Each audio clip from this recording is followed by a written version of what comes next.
Hi, I'm Anna and I work in the Communications and Marketing Department at the Panhandle-Plains Historical Museum. And for my museum collection, I wanted to share all of my vinyls. I own over 100, so I just wanted to show a couple to you that I have right here in this pile. So to start, we have 33 vinyls, 33 size.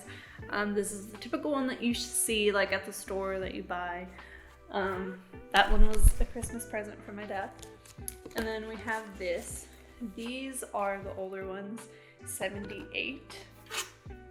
And you don't typically see these anymore unless you do collect them. I'm not too sure if they're hard to find because I might live in an area where they're widely available.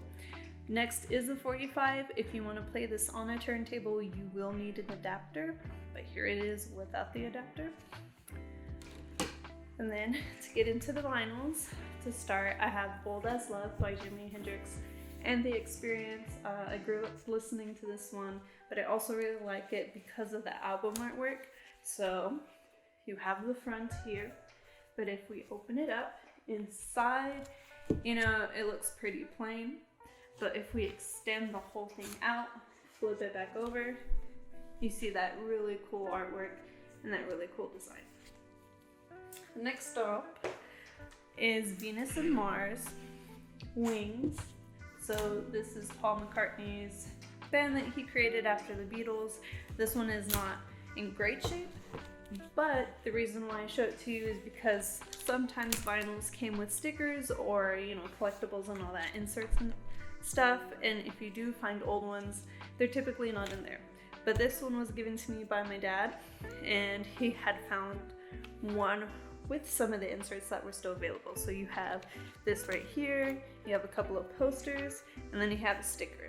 I'm not going to use the sticker because I would feel bad, placing it somewhere instead of keeping it because I'm trying to collect stuff. Next thing is Roberta Flack's Killing Me Softly. Now that's one of her most popular songs, but I just wanted to show you the design of this vinyl. So look at this. Pretty cool. And that's another thing that I like about collecting vinyls is if you find originals, and there are some newer ones that are released that they have like cool characters and cool designs that go into the cover itself. This is just a favorite of mine. This artist, Boomtown Rats, and then if we flip it over, we see some watercolor drawings and designs as well. It looks really cool. Two that I want to pull up right now are both Queen vinyls. So we have Hot Space here and A Night at the Opera. Queen was a very influential and talented band, and it was just really, really nice to have those whenever I wanted to play them. Next artist is the 1975. Besides the outside, of the vinyl, of the cover, you have the inside, but we should also not forget about the vinyl itself, because the ones that I've showed you so far are black, but nowadays they come in different colors. So as you can see, this one is clear, which is really cool. And then I have a couple that are different colors, but we'll get to it. Here's one in particular. This is Harry Styles' first album. If we take this out really quick, we see that the vinyl is white. It's really clean and it looks really nice. This is the 2-year anniversary release, I believe. And this vinyl is pink. So again, if you're not a fan of pink, oh well, but it looks really cool.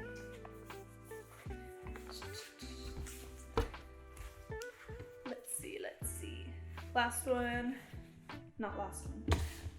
This is the 1975 album, the first one. And this vinyl is also clear. Let me find the opening. Just really cool.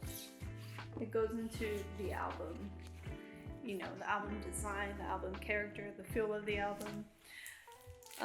One of my favorites here is a Cab Calloway, because of him himself and because of the way he is drawn on the cover. He was a big influence for music, and he was guest starred on Blues Brothers movie, so that's one place where I recognize him from. And then 2 more. Hank Williams, because it reminds me of my grandpa.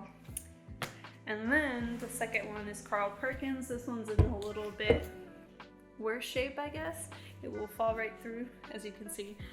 But just to show you that, you know, these do go through wear and tear. You know, they put tape on there, but then sometimes another cool thing that you find when you collect vinyls is people will write on it. They'll write it to someone that they love or their friend or whatever.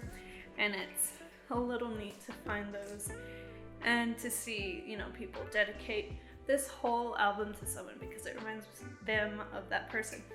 Last thing I want to show you though is this Victrola player. So I came across this at a music shop, but it has the original user's manual and it's pretty cool. Still works, as you can tell. We have the top here, here's the needle.